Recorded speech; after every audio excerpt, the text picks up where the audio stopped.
Hello, everyone. We are back again. It's the Breathe by Breathe podcast. It's me, your host, Richard. Thank you so much for tuning in today. If it's your first time tuning in today, you're welcome to the family. It's not a big family yet, but we hope to grow. I hope you stick around and listen to this message and this podcast because it might just be the conversation that you need at this very moment. If you like this type of content that I do, please stick around.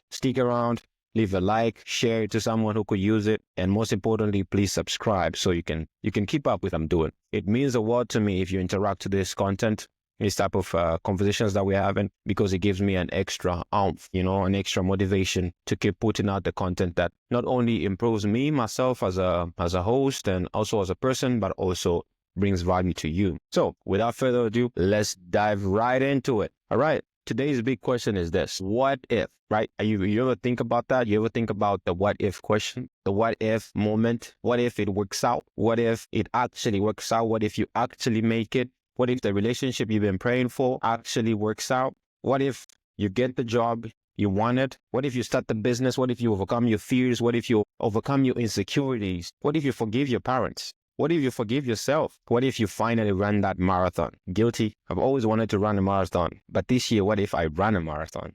What if you lose that weight? What if you find the best version of yourself that you've always been searching for? What if? Most of us don't really think about this question because when we think about our goals, we think about all the things that could go wrong. Most of us don't think about that. We don't think about the what if question. And why should we, right? Why should we when everything around us seems so chaotic that the possibility of your goals actually happening is a slight percentage? When we think about going after the life we want, our minds is filled with doubts, fears, and worst case scenarios. And that's just the life that we live in, the world that we live in. Because a lot of things maybe around you might be going south. And the thought of changing your job for a job that you've always wanted, or going after that dream that you've always wanted, but leaving the job that provides stability is so daunting to you. And it's very terrifying to even think about it. When we think about going after the life we want, our mind is filled with doubts, fears, and worst case scenarios. And let me clarify, of course. Let me clarify. I'm not saying you shouldn't be cautious. I'm not saying to go ahead and quit your job and move on and start, living in a truck or somewhere, chasing your dreams. That's all I'm saying. I think there's a wisdom in being prepared, but there's a huge difference between being cautious and letting your fear paralyze you into inaction. I once read a quote that stuck with me ever since, and the quote goes, "A bird sitting on a tree is never afraid of the branch breaking because its trust is never in the branch, but in its own wings." So here's what I think. I think you need to start believing in your own abilities right now. 2025 should be a year of change, should be a year where you actually believe in your own ability to make it however life happens. When you stay prayed up and you trust in the abilities that God has given you, you can handle anything that life throws at you. I'm positive of that, 100%. God didn't create you to be weak. He didn't give you a spirit of fear. He made you to be resilient. This year, I want you to give yourself the gift of believing in yourself and believing the person that God created you to be. This whole process of chasing after the life that you want requires some sort of patience. Let's talk about patience for a moment, right? Because I think it's a very important topic. Do you remember those viral videos on Instagram or TikTok, right? Where parents would put a cookie in front of their kid and say to the kid, "If you wait until I come back, I'll give you 2 cookies." Like a sort of a deal that they make with their kid. In most of those videos that I saw, some kids couldn't wait. They would eat the cookie before the parent even left the room. It's funny and also as a powerful lesson because that's how, as adults, we act as well. Many of us are just here like those kids. We rush into things, not realizing that if we just waited, if we just trusted in the process, there would be something even better waiting for us outside, on the other side. God might be telling you to wait right now. He's telling you to wait. He's telling you to practice patience. And the patience he's asking you to practice is not the one that is passive, where you do nothing. It's the one that is active. It's the one that requires you to do something while you are waiting. It's about working towards the goals while you're trusting in God's timing. A personal favorite verse of mine that I just stumbled upon this week is Isaiah 40:31, which reminds us that, but those who wait on the Lord shall renew their strength. They shall mount with wings like eagles. They shall run and not be weary. They shall walk and not faint. The waiting period is where preparation happens, I think. I think that's where preparation happens. The goal you're chasing is set in stone. It's waiting for you on the other side of the things that you are avoiding. But are you becoming the person who can sustain that goal, who can not just achieve the goal, but sustain it? Think about it. Just think about it for a second, because preparation gets you to that place, gets you to the place of not just acquiring the thing, but also being able to keep the thing and possibly even improve the thing, whatever blessing that you are looking for. Some studies show that people who inherit or win a lottery end up losing that money in less than 10 years. That says a lot. Think about it. People who inherit money without preparation often lose it just as quickly. And why is that? I think this is because they weren't ready for the money. They weren't ready for the treasure that they just stumbled upon.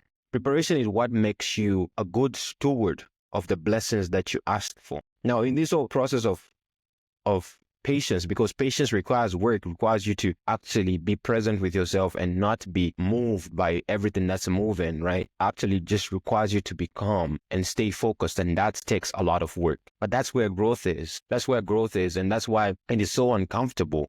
It's the friction of becoming someone new, someone better. And too often we give up on the first sign of discomfort, first sign of struggle, because discomfort makes us think that we are doing something wrong, because if this is something good, it shouldn't hurt this bad. But the truth is, discomfort is a good sign. It's a sign that you're doing something right. It's a sign that you are growing. Ask yourself this: how long can you go this year?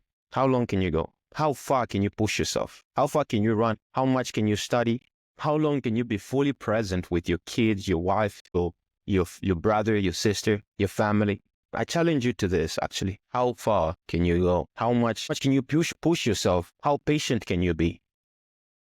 Take yourself on this and see how far you can go. In today's world, it's easy to just rush things. It's easy to rush things, which is why it's very important to be very present with yourself, because it's also easy to see what not to be if you're just present with yourself. If you look around, everybody is doing something, so you can just observe and see, oh, that's not the path I want to go. That's not the route I want to take. The Bible talks about the patterns of the world, and you see them everywhere, right? You see the patterns of the world everywhere. Sleeping in late, scrolling on social media, pattern of the world. Chasing instant gratification, pattern of the world.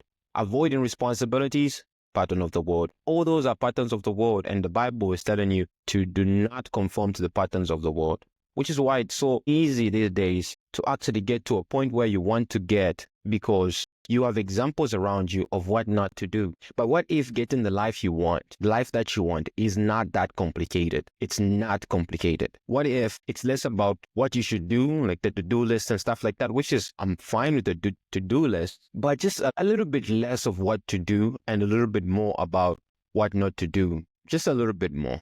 My personal example, this is a phase in my life where there was a time in my life where when I would go out every weekend, right? I didn't even enjoy it because it was just, I couldn't talk to people, right? I couldn't talk to people because it was loud, because I enjoy conversations, right? But I couldn't even talk to the people that I went to this club with because it's too loud. And I was like, what am I even doing here, right? But then I sat with myself and I asked myself some really important questions.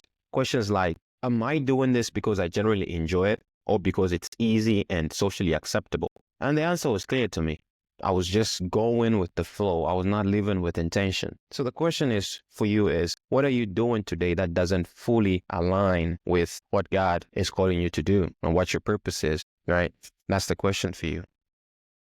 Think back to when you were a kid. What did you love to do? What did you love to do before the world told you that it wasn't practical or cool enough? For me, it was conversations and listening to people. And that's the big part of when I started this podcast, is so that I could talk to people and eventually connect with people. For me, conversations and hanging out with people older, maybe twice my age, 3 times my age, all that. I loved being around older people because they talked about things that fascinated me. And listening to them talk just gave me a good perspective of what life was and gave me a good idea of what priorities, man. That passion still drives me today. What's yours? Is it writing? Is it creating? Is it building something? Just stop overthinking it, right? Stop overthinking it and just start doing it today. Stop putting it off. Stop making excuses for it, because the potential lies in the moments of passion and presence. That's where the potential is, to be the person that you want to be. So then eliminating distractions would be the first step. But another step that would be very important will be learning how to take care of yourself. And how do you do that? To know exactly how to take care of yourself, ask yourself this question. Are you treating yourself like someone you loved? Are you treating yourself like someone you loved? Because if you love someone, you want them to be healthy, you want them to be happy, you want them to be thriving. That's my experience of the thing of loving someone. You want them to be okay. So why don't you do that for yourself? Why don't you go to bed early, wake up early? Why don't you eat healthy food? Why don't you engage in good conversations to learn more about yourself? Why don't you get some sunlight, get outside, move your body? Why don't you do that? It's not just about looking good or feeling good. It's about more than that. It's about taking care of the vessel that's you, and that's allowing you to experience life at its fullest. Because the more you are aware of yourself, the more you expand. And the more you expand, the more you see experiences in different perspectives, and the more richer your life is. I don't mean to tell you exactly what to do this year. It's 2025. But since you stopped by, I can't help but offer some suggestions. This year, you're going to have to trust yourself. Life will happen, challenges will come, and sometimes the branch that you're standing on will break. But it's not the end. It's the moment you rise. That is just the beginning. The branch breaking is just the beginning. The moment you rise and you see that you are capable of actually enduring everything, trusting your ability to adapt and to keep moving forward. Because you are built to be resilient. You probably just don't know it. You got to start today. Start right now. Your goals are waiting on the other side. They are not going anywhere. They're just wondering when you will show up. But every day that you delay, every day that you put what you're supposed to do, you put it off. You postpone the life you are meant to live. So stop overthinking it. Stop hesitating. Begin now. Take the first step today and show yourself that it's possible. Be relentless, man. Be relentless. You won't get it perfect the first time. That's not how it works. And that's not an excuse to stop when you don't get it perfect the first time. Mistakes don't define you. They prepare you. Look foolish if you have to. Stumble if you have to, but don't stop moving. Growth comes through the effort that you put in, and not the ease of the process. And lastly, embrace the struggle. The obstacle is the way. The struggle is not the roadblock. It's the way forward. Every challenge you face is proof. It's proof that you're on the right path. You gotta lean into the discomfort. You gotta dig deeper. That's where transformation happens. So, all right, this is the first month of 2025. You have a lot of time to actually just sit down with yourself and get your priorities straight. This is your year. I believe this is your year where you turn everything around. The year you stop waiting and start doing. The year you turn things around and claim what's yours. I believe that. You got to believe it too. I'm rooting for you, of course, but this is your fight. All I can do is root for you. Believe in yourself, believe in the abilities that God has given you, and act with purpose. Be intentional. Don't have excuses. No delays. Just move forward with momentum. You got to know that God moves with you, and now it's just your time for you to move. That's it from me. Thank you for joining me. I hope you make it. I'll be right here with you. God moves. Peace. God moves. Peace.